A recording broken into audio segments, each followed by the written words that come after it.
director of Majlis al-Shura.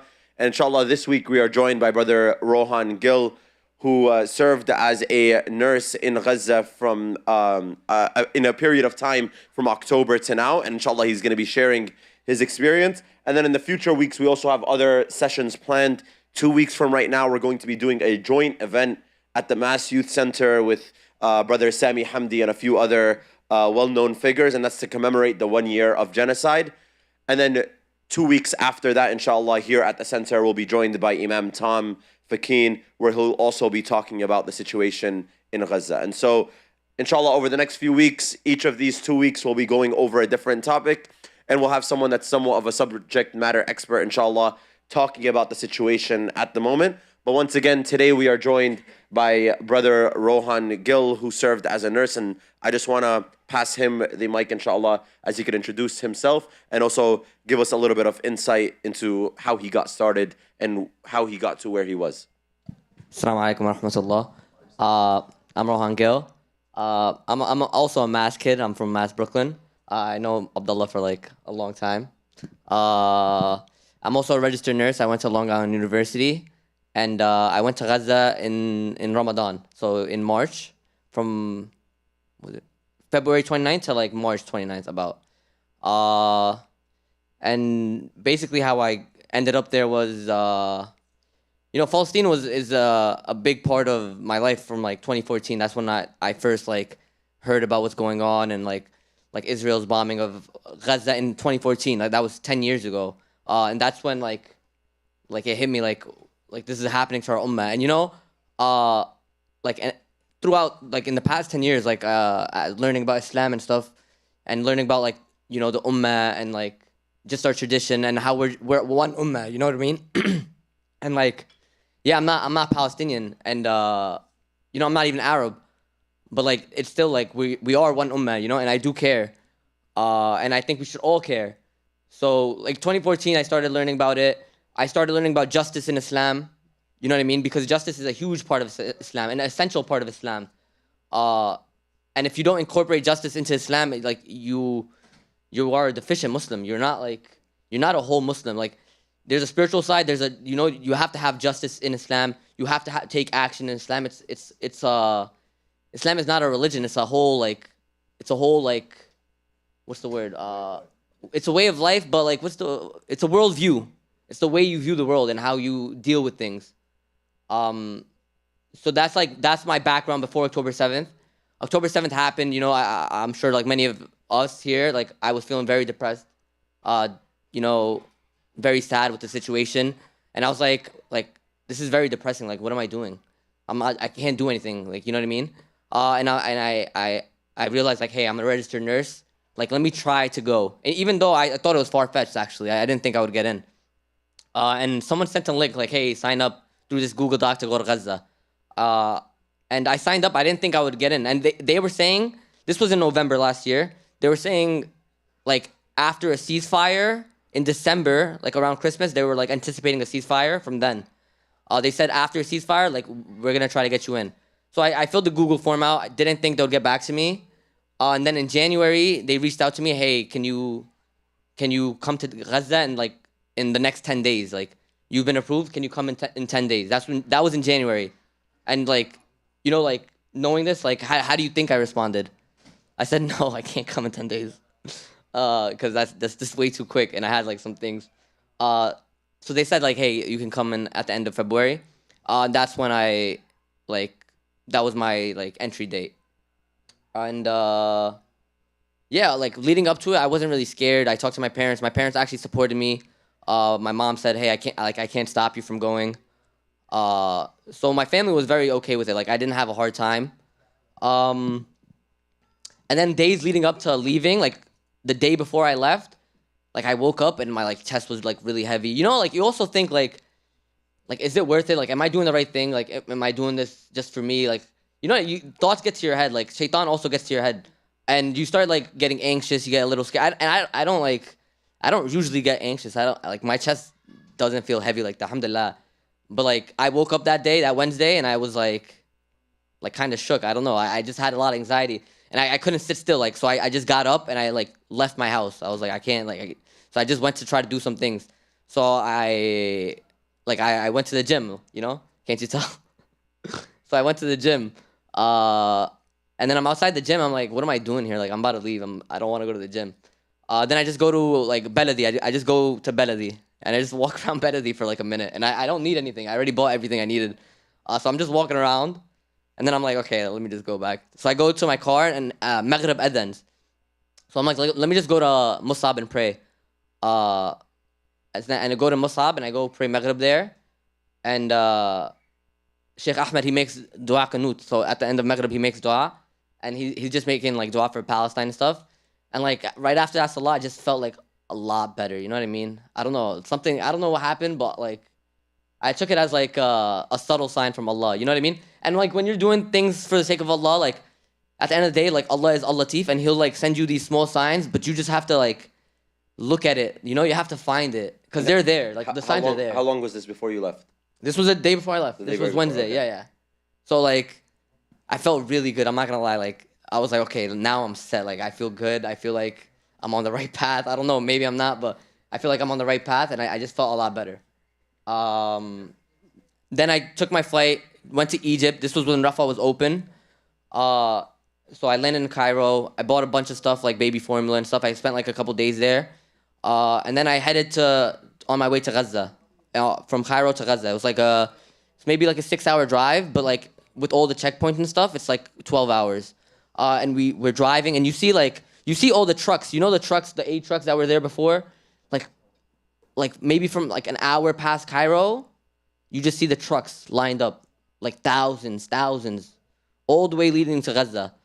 And like I have videos of it, but I can't show you the videos right now. But just thousands of trucks, and that was like all the way there. Then we get to the border, and how I'm feeling is I'm feeling all right, but I'm a little like anxious. I don't know what to expect. I actually never talked to anybody in Gaza before I went, so I didn't know really how it is. And at that time, it was kind of crazy. Like just like you see the videos and stuff. It's worse now, but like it's been bad like this whole. And you were going with like an American group or? So I went with the United Nations World Health Organization. So they brought people from all over the world. So it was all over the world. And then under the World Health Organization are different organizations.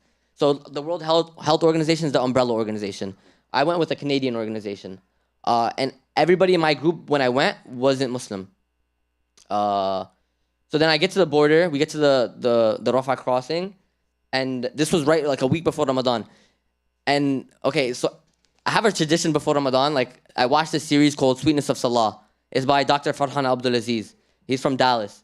It's like a great series. It always gets me in the mood for Ramadan. It's like about khushu and Salah. And I watch it every year. And I tell everybody to watch it. It's a great series. But this year I didn't watch it because I was so like busy with getting stuff and stuff like that. And you know, I'm like people watching as like, okay, I'm about to go in, but the people from the last convoy are coming out. So I'm just like people watching. I want to like see how they look and stuff like that. And I see this doctor, like this sheikh. He comes out of the border too. The guy that I watch every year. I'm just like, what the heck? So I go up to him and I'm like, Salam, are you like the sheikh from Dallas, Farhan Abdulaziz? And he's like, yeah. And then we're just talking for a minute. And he's like, oh, don't worry. Like it's gonna be like an eye-opening experience. They're gonna treat you so well, stuff like that. And I was just like, this is kind of crazy. Like I felt like this was like another like subtle sign. Like this guy, I watch him every year. This year I didn't watch him, and I ran into him in the craziest places. And then I felt good after that too. And then I entered into Gaza, and you know, at the border crossing, that border crossing is now like completely destroyed. You know, they welcome you like so warmly. The guy got on our bus, like a Palestinian man got on our bus, and he was like, he's like, you know, welcome to Gaza. Like, you guys are gonna go down in history as people like that came to like help us, and like we'll never forget it. And also just like try to empathize with the people and what they're going through. Like, just take that away with you. Like, when you leave here, don't forget like how these people are suffering, and put yourself in their shoes. So that was my entry into Gaza. Thank you, Rohaan. So I think from there, the biggest thing that happened is, as you started your work in Gaza, You, of course, saw a lot of things progressing. And how long were you in Gaza? That's About 25 days. so around 25 days. Majority of it was during Ramadan, right? Yeah, yeah. Okay, and so in that time, what was some of like the most like eye-opening experiences, as like the Sheikh mentioned, and as of course you've seen, like what were things that you noticed that you probably didn't expect from the people of Gaza, and from just a situation that was happening, whether it was like related to food or in terms of the deaths, but what's something that you remember, like if you had to think about it, what were the first few things that come to mind?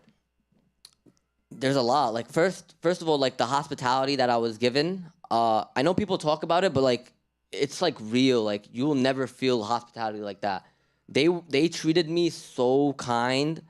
And these people like they're now living in tents. You know what I mean? And they were giving me stuff off their back. Uh, they would invite me to iftars. Like they were in. I had iftar in a tent. Like, and the kitchen was like a little like a propel tank, and they were just trying to make me like their best dishes, and then they would apologize. Oh, I wish like the circumstances were better. They'd be apologizing to me, and I'm just like I was like mind blown, and just every day like they're checking up on me. One day, I actually never told this story. One day, like there's a loud sound like it was the loudest sound that I ever heard in my life. It went like a craziest boom, and like the building was shaking. You know what I mean? And we were talking, me and my coworker. We were just talking. We were sitting there talking, and we hear the sound.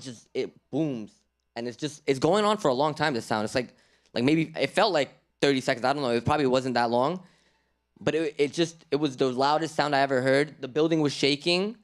And my coworker. You know what he did? The first thing he did, he put his arm around me. I was like. The sound ended up being like an Israeli warplane, like breaking the sound barrier, and they just do that to scare people. But like I was just thinking, like this kid, like he's younger than me, by the way. He's like a med student. He put his arm around me, and then whatever we go outside to check what it was, and there's like little kids screaming in the streets. You know what I mean? Like it's sick. Like it's just sick, and they're running. They're scared. And then after like everybody in the clinic is coming up to me like, "Welcome to Gaza," like. They're just laughing about it, like trying to like get me to and like laugh. how often do those things happen? Whether it's like actual raids or bombs or missiles and so on. It's like how often are they to the point that people have just gotten used to them?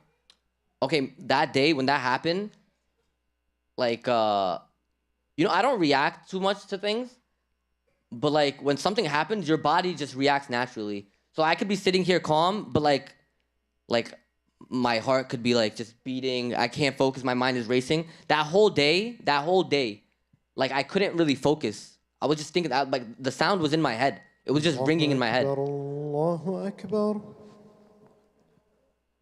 Allahu Akbar. Allahu Akbar. أشهد أن لا إله إلا الله.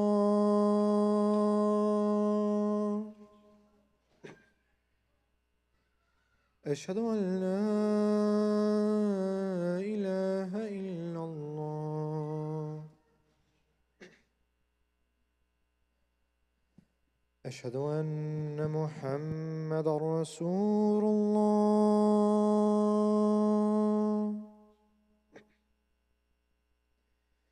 أشهد أن محمدا رسول الله.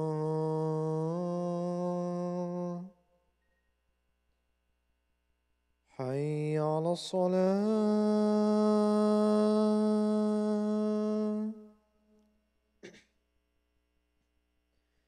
حي على الصلاة.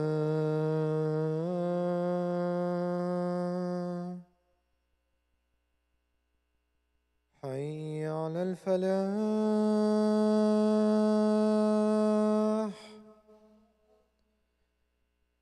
حي على الفلاح.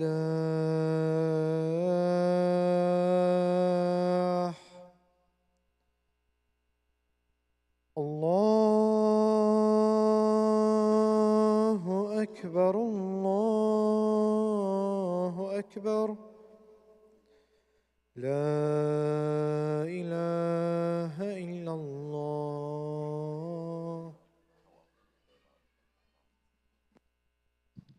Yeah, so like that whole day my mind was just racing and I couldn't really focus.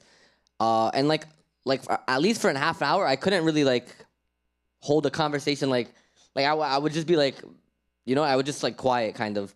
And like literally 2 minutes after that sound, the people of Gaza, they were just like, they went back to like life, like no, oh, nothing happened, that's regular. I mean like every single person I met in Gaza, like they've had like a near death experience, like a bomb's dropped next to them or their neighbor's house or something like that. They know someone that's died. One of my friends from the hospital, he was telling me like I'm hanging out with him, and then 2 days later he comes up to me, he's like, oh yeah, me and my friends were walking next to the Egyptian border, and a drone shot a missile like 5 feet in front of us. Like this is their lives.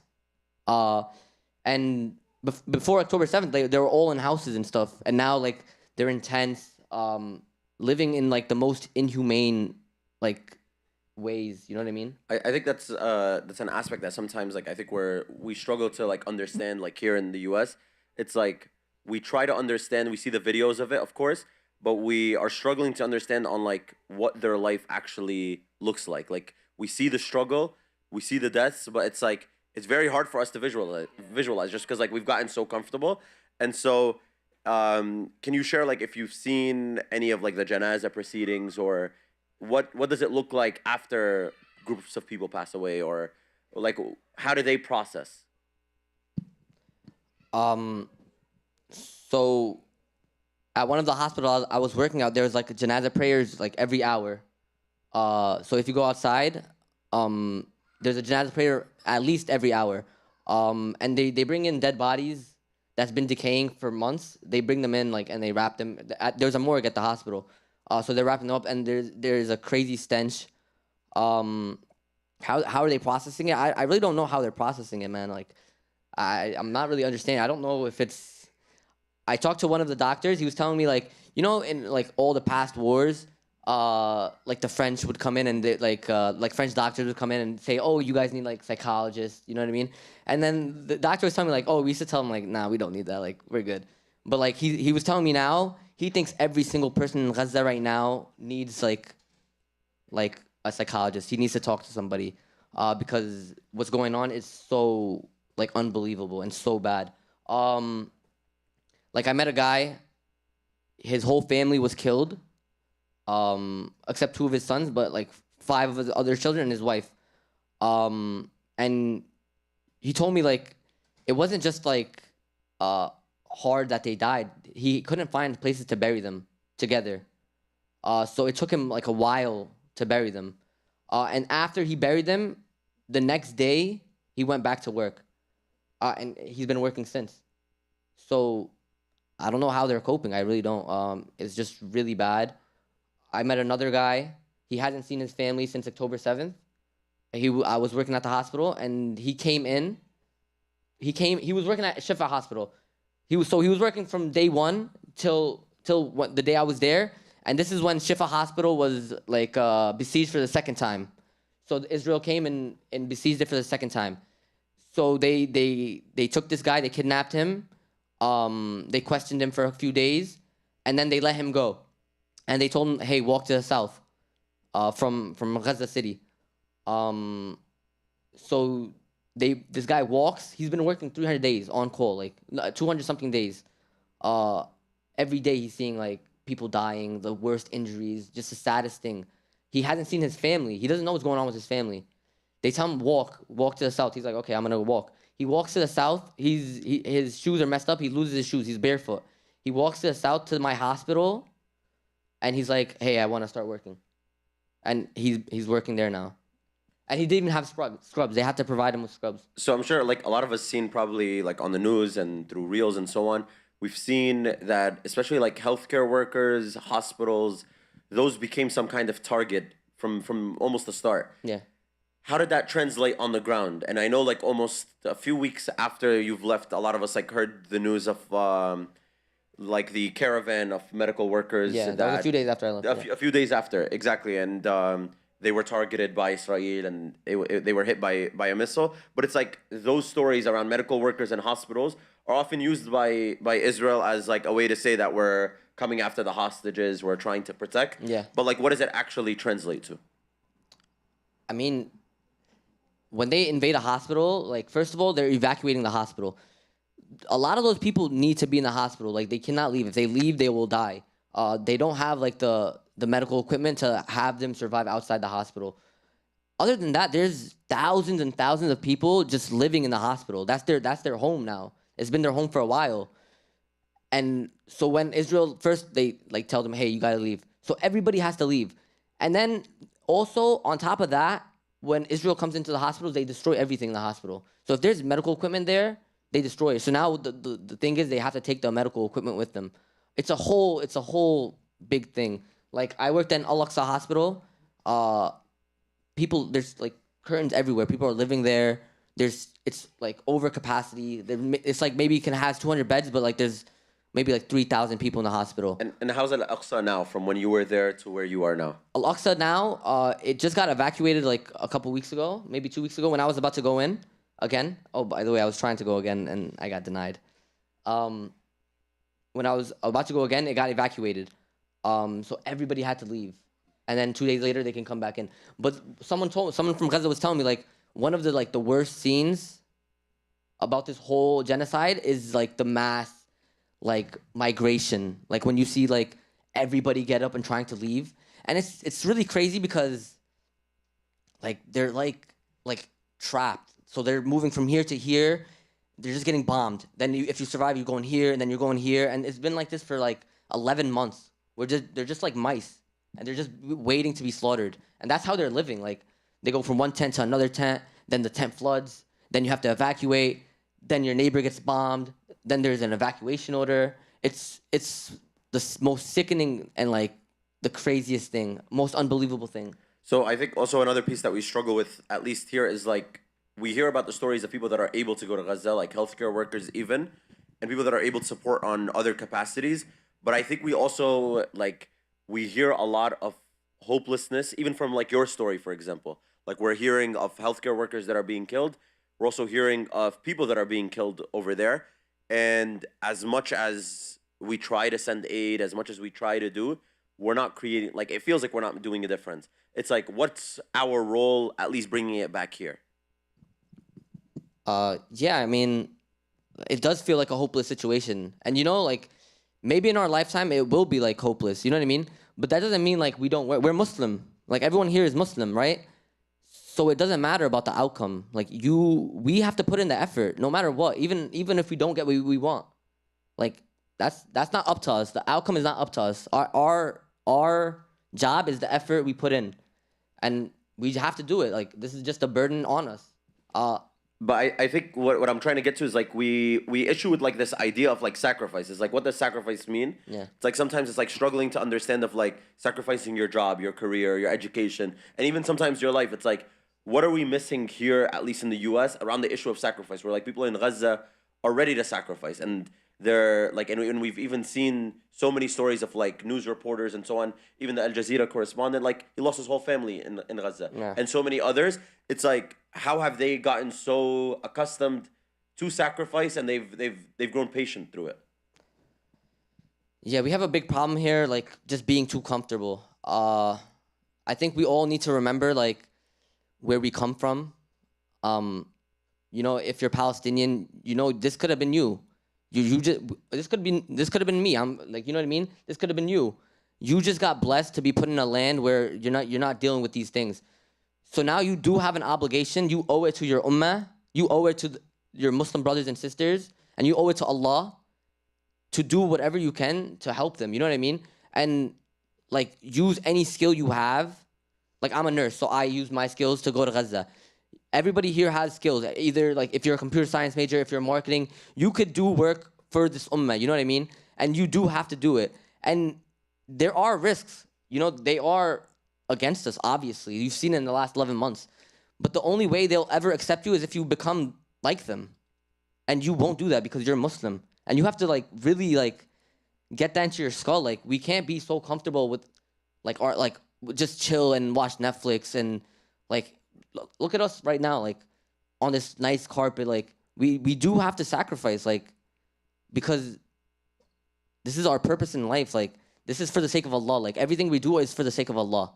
And, you know, like, if you lose your job or if you lose something or if your life just got a little bit harder, if you, like why can't we make, like, going to a protest a weekly thing? Like, it's just one more thing. If you're doing it for the sake of Allah, it's not that bad. Just put it in your calendar. Every protest I'm gonna make it is not that hard. I've been doing it. It's not like I've been doing it, and it's like it's just part of my schedule. Like, if there's a protest, I'm just gonna attend. I'll chill with my friends the next day. We'll have a barbecue the next day. Like, we're chilling too much. I'll study the night before. Like, I speak for myself first. Like, but we do have to sacrifice, and this ummah won't change unless we start sacrificing for it. Yeah. I think you hit on a lot of different points that I want to be able to touch upon before Salatul Isha comes by. And it's this idea of, like, what's our role here in the US after we hear some of these things. And so, for example, you touched on the idea that a lot of us here aren't healthcare workers, for example, but still have a role in what we can and what we can't do, of course. But I think also just touching a little bit more on, after we hear stories like this, it's like, what is our, like, direct obligation? What is there for us to do after that? Now that we know that we no longer can be comfortable and we have to begin in the habit of sacrifice, where is the first step? I mean, it's different for everybody. Like, if you're in school, depending on, like, what you like to do, like, you could do, even if you don't like to do it, you can help organize, like, on campus. You could help in workplaces. You could come to the masjid, organize in the masjid, join the masjid. You know what I mean? And we could start things from here. It doesn't have to be in schools. It could start from right here in this masjid. Another thing is, I forgot what I was gonna say. What was I gonna say? I'll help you out by so, like, just touching on another point. It's like there's also, like, there's a gender gap when it comes to the movement. Yeah, there's a big gender gap. Yeah. So what is there left for people to do on both sides? I'm saying it's like, from what you see, where can people step up? Okay, I'm not saying protesting is the only way or the only thing, but, like, the sisters do show up to the protests way more than the brothers. And I don't know what's the reasoning for that. But at the end of the day, you also make the sisters more vulnerable. And, like, when the cops attack them, they're easier to attack. And they're more comfortable attacking them too. They don't like going after guys, actually. Like, they'll leave a big guy alone. They'll leave him alone. And I don't know what it is, but you guys have to show up, man. Like, it can't just be the same people and then just the girls getting abused. Like, Muslim men, you have to show up. Like, add it to your schedule. If you're scared of losing your job, wear a mask. Like, you know, it's not that serious. Like, just come out, please. I think people are giving up. And if we have more numbers, the more numbers we have, the easier it is to even protest. Because when we have small numbers, the cops, they just abuse us. But when we have big protests, they let us walk through the streets. So, guys, like, it's not hard. Just add it to your schedule, like, and do it for the sake of Allah. Like, I know there's like a bunch of reasons you could come up with to not go to protest, but I promise you, the reasons for going to protest are much more important and much more needed. I think also 11 months in, some people are thinking about the aspect of, like, okay, what have protests done? Yeah. And I think that's what people are thinking about. Is there anything that you would, like, want to add from that standpoint? If someone were to tell you, like, hey, I'm not going because I feel like we've done nothing in these last 11 months.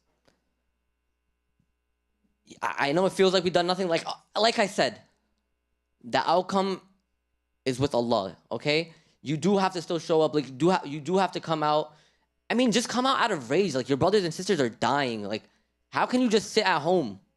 Like, if I'm free and I don't go to a protest, like, how can I sit there and watch TV or something? Like, while people are dying, like, and like, try to think about these people as the people next to you, because they're just like you. They're literally just like you. I met them and they're just like you, and maybe better. No, I'm joking. But seriously, like, we do have to like think of them as your brother. If you thought of them like that, you would be at every protest. Because if it was your kid, if it was your brother, you would be at the protest. You wouldn't say, oh, I'm going to stay home, I'm going to skip this one. Just come out, guys. Like, it's not that hard. And then with the time that we have, I just want us to also touch upon, and something that you mentioned earlier, about the second time that you tried going back to Gaza, what that experience looked like, since it was just a few weeks ago. Yeah, alhamdulillah, it was a very, very miserable experience. So the way to get to Gaza, so when I went the first time, I went through Egypt, through the Rafah crossing. But even then, like my passport goes to Israel and they approve me, as well as through like the mukhabarat, and the Palestinian Authority.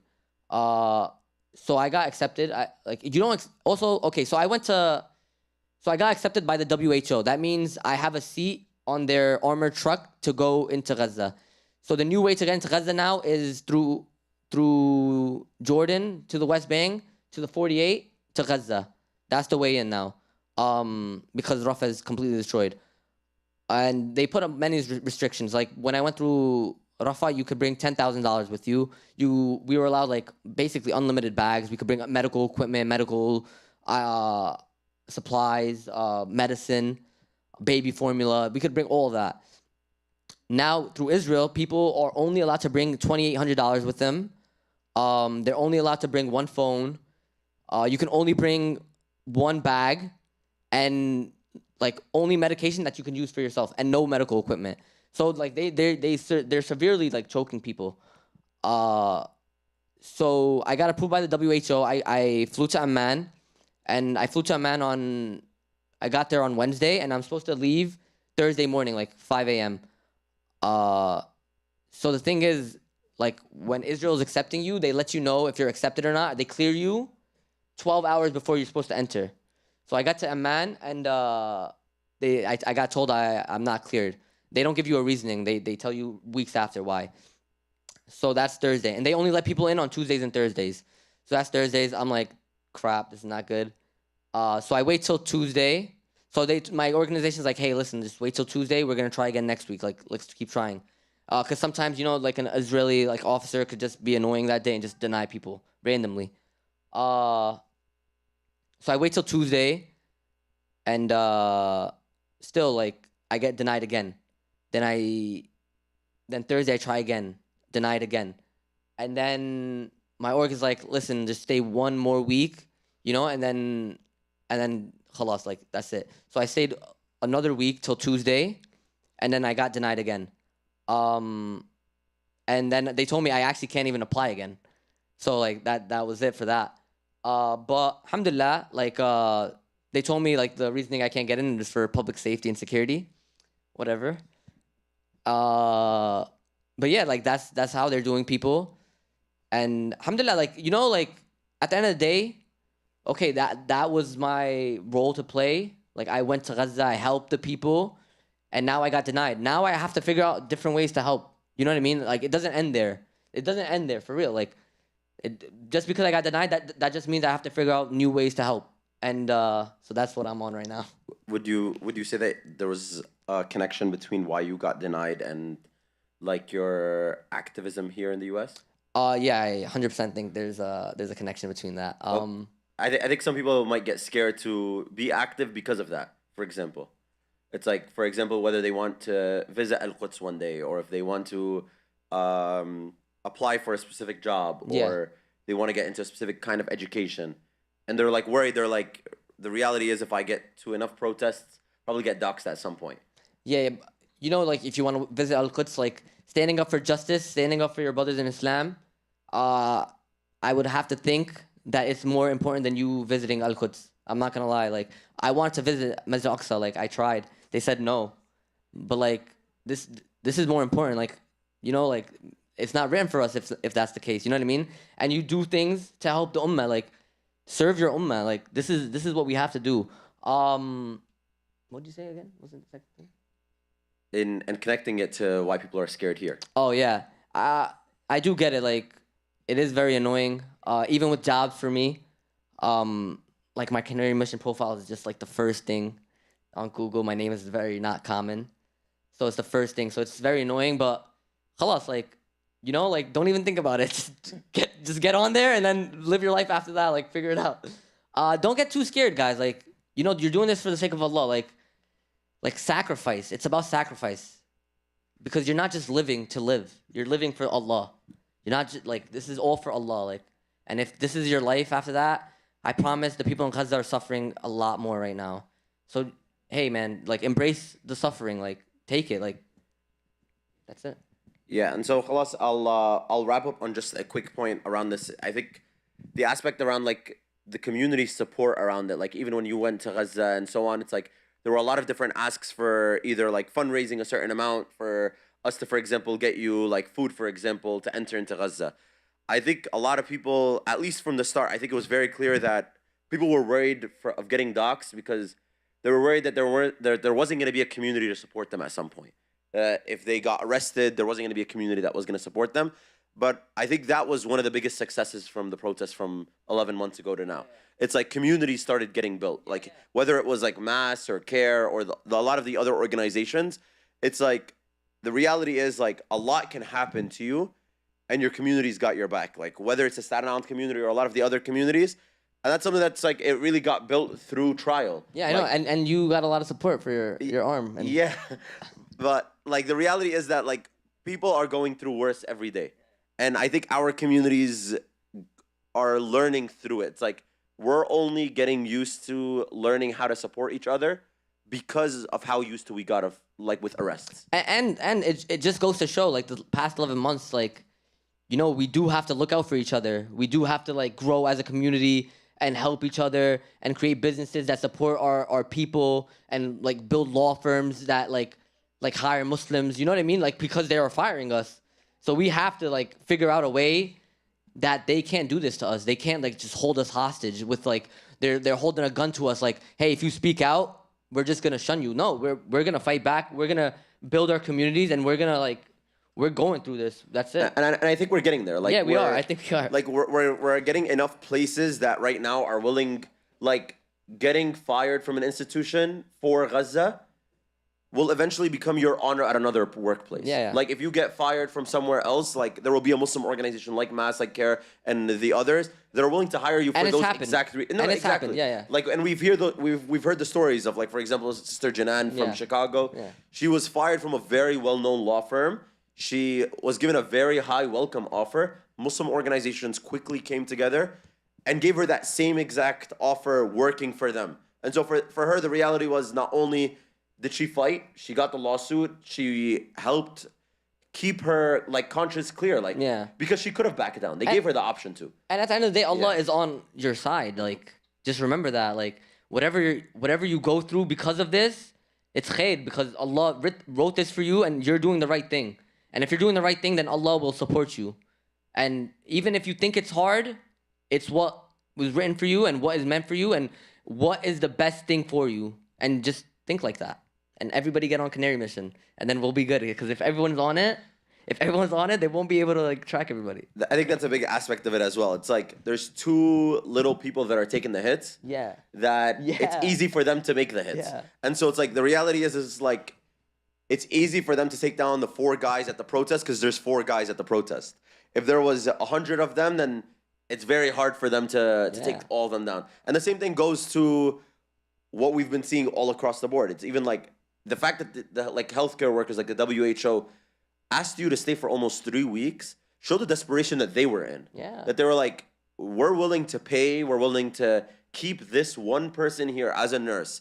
And for us, we think of nurses here as something that is like, we really don't appreciate nurses here, honestly. Like we think of them as like the lowest when you get into a hospital, for example. Damn. This person, he's the waiting person. And I know you took that one personal, but that's the person that you're just waiting with until the actual doctor comes by. But you realize the actual situation in Gaza is like, this person could be the actual doctor just because they don't have anyone else to... They call you doctor. Yeah, it's because they don't have anyone to do surgery. They don't have anyone to be doing anything else. And the nurse that's there from America, if anything, could be the highest honor that they have in front of them. And so sometimes just taking advantage of those opportunities. But khair, inshallah, I think we're coming close on time. And so just to give a quick reminder to everyone once again, 2 weeks from right now, we're going to continue this Gaza series for a good while, inshallah, because we see that there's a huge importance behind it. And alhamdulillah, we see that the community's also been asking for more topics. And so 2 weeks from right now, we're going to be at the Mass Youth Center on Friday. And we're going to be doing a joint event. I believe that day is October 11th. We're going to be doing a joint event for a commemoration for October 7th because of what happened and as a commemoration of 1 year of genocide. And so show up to the Mass Youth Center on that day, and inshallah we'll be having Brother Sami Hamdi and a few other speakers there, including Brother Raja Abdul Haq, who was with us last week. And then 2 weeks after that, I believe, is a day, October 25th. Here at the center, we'll be joined by Imam Tom Fakini. He was here during Ramadan. He gave a great lecture, alhamdulillah, about getting involved as a community, inshallah, in different aspects. And so those are the two main events coming up, but we're also lining up November and December with several events. If there are any questions, inshallah, we have just a few minutes. We could take one question from each side, and then we could wrap up if anyone has any questions, inshallah. So I'll quickly open the floor. Brothers, and if not sisters, go ahead, sister.